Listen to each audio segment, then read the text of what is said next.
السلام علیکم جانزیب عباسی ایک نئے یوٹیوب پروگرام کے ساتھ حاضر ہے۔ سپریم کورٹ آف پاکستان میں جیسے آپ جانتے ہیں اس وقت سپریم جوڈیشل کونسل وہ فورم جو اعلیٰ عدلیہ میں جج صاحبان کے خلاف شکایات کو سنتا ہے وہ کافی متحرک ہے۔ گزشتہ دنوں میں بھی یہ خبریں ہم نے دی ہے کہ 4 جج صاحبان کے خلاف جو کمپلینٹس ہیں اس کے اوپر یہ اوپینین دے دیا گیا ہے کہ وہ مس کنڈکٹ کے بادی النظر میں منتخب نہیں ہوئے جو سردار طارق مسعود صاحب کی جانب سے۔ اب لیٹسٹ ڈیولپمنٹ جسٹس مظاہر علی اکبر نقوی جو کہ سٹنگ جج ہیں سپریم کورٹ آف پاکستان کے، ان کے حوالے سے ہے، اور وہ لیٹسٹ ڈیولپمنٹ یہ ہے کہ سینئر جج اور ممبر سپریم جوڈیشل کونسل جسٹس سردار طارق مسعود صاحب نے ذرائع کے مطابق اپنا اوپینین جو ہے وہ تیار کر لیا ہے، اور وہ اوپینین بھجوا دیا گیا ہے چیئرمین سپریم جوڈیشل کونسل کو۔ اب اس اوپینین کے تحت سپریم جوڈیشل کونسل آگے یہ فیصلہ کرے گی کہ کیا پروسیڈنگ آگے چلانی ہے یا پروسیڈنگ کو نہیں چلایا جانا۔ 10 کے قریب یہ کمپلینٹس تھیں جو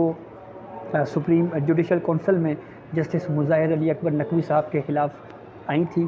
اور اس معاملے پہ سابق چیف جسٹس عمر عطا بندیال نے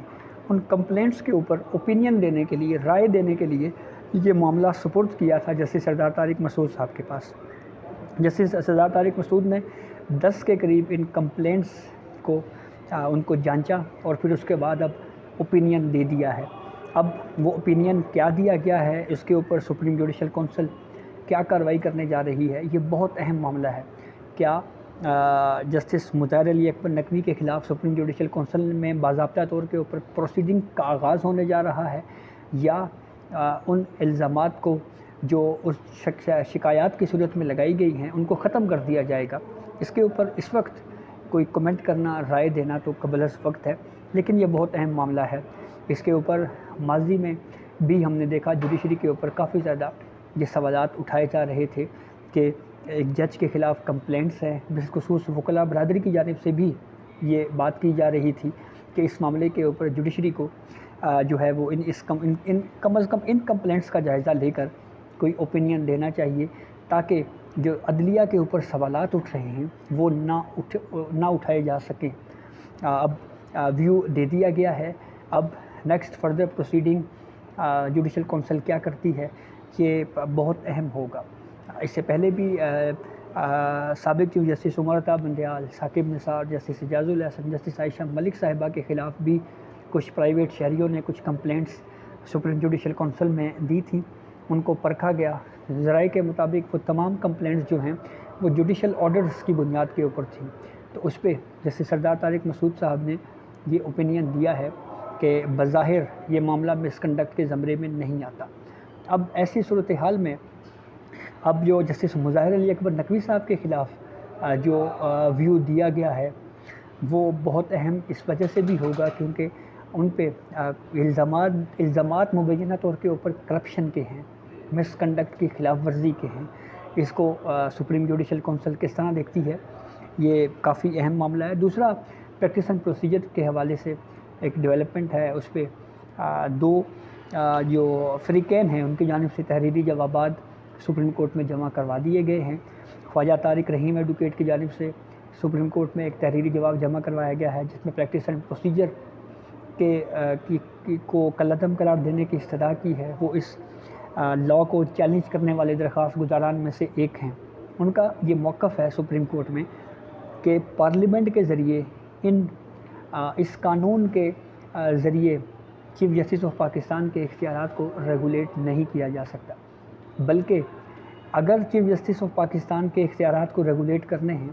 تو یا تو سپریم کورٹ خود ریگولیٹ کر سکتی ہے، یا پھر دوسرا طریقہ انہوں نے جو اپنا ویو دیا ہے اس میں انہوں نے کہا ہے کہ دوسرا طریقہ ہے آئینی ترمیم کرنے کا۔ سمپل لیجسلیشن کے تحت یہ جو تبدیلی کی گئی ہے اور چیف جسٹس آف پاکستان کے اختیارات کو ریگولیٹ کیا گیا ہے یہ درست نہیں ہے۔ دلچسپ بات یہ ہے کہ جو موجودہ چیف جسٹس ہیں قاضی فائز عیسیٰ، وہ خود یہ چاہتے ہیں کہ ان کے اختیارات ریگولیٹ ہوں، لیکن درخواست گزاران اور جو فل کورٹ میں بیٹھے ہوئے کچھ ججز جو مستقبل میں بھی چیف جسٹس بننے ہیں، بالخصوص اگر ہم بات کریں جسٹس عائشہ ملک صاحبہ کی، جسٹس منیب اختر صاحب کی، تو ان کی جو آبزرویشن ہے ان سے بظاہر یہ لگتا ہے کہ وہ اس قانون کے تحت چیف جسٹس آف پاکستان کے اختیارات کو ریگولیٹ کرنے کے حامی نہیں ہیں۔ یہ بظاہر ان کے جو سوالات ہیں ان سے ہمیں یہ تاثر ملا ہے، لیکن چیف جسٹس قاضی فائز عیسیٰ خود یہ چاہتے ہیں کہ اختیارات ریگولیٹ ہوں، بلکہ پروسیڈنگ کے دوران تو چیف جسٹس قاضی فائز عیسیٰ یہ بھی کہہ چکے ہیں، جب اوپن پروسیڈنگ تھی، لائیو سٹریمنگ تھی، انہوں نے کہا کہ ایک چیف جسٹس آف پاکستان کے اختیارات جو ہے وہ ان اکاؤنٹیبل نہیں ہو سکتے، مطلب ایسا نہیں ہو سکتا کہ وہ ناقابل احتساب نہیں ہو سکتا ایک چیف جسٹس۔ پھر اس کے بعد جسٹس منصور علی شاہ ہیں، جو وہ خود بھی مستقبل کے چیف جسٹس ہیں، انہوں نے چیف جسٹس آف پاکستان بننا ہے، ان کا بھی یہ ویو ہے کہ پارلیمنٹ قانون بنانے کا اختیار رکھتی ہے۔ تو اس معاملے کے اوپر مسلم لیگ کاف کی جانب سے جو جواب سپریم کورٹ میں جمع کروایا گیا ہے، اس میں نہ صرف اس قانون کو سپورٹ کیا گیا ہے، بلکہ مسلم لیگ کاف کا تو یہ بھی کہنا ہے کہ اس قانون کے تحت جو عدلیہ کے اختیارات کو ریگولیٹ کر کے عدلیہ کی جو آزادی ہے وہ مزید مضبوط ہوئی ہے، مزید اس کو اسٹرینتھن کیا گیا ہے۔ مسلم لیگ کاف کا مختلف ادوار کے جو سابقہ چیف جسٹسز ہیں ان کے حوالے بھی دیے مسلم لیگ کاف نے اپنے تحریری جواب میں، اور یہ موقف اختیار کیا کہ ماضی میں سابق چیف جسٹس افتخار محمد چودھری، سابق چیف جسٹس میاں ثاقب نثار، سابق چیف جسٹس گلزار احمد کے دور میں جوڈیشل ایکٹیویزم کے ذریعے نقصان ہوا اس ملک کا، اور بالخصوص انہوں نے پاکستان اسٹیل مل کا حوالہ دیا،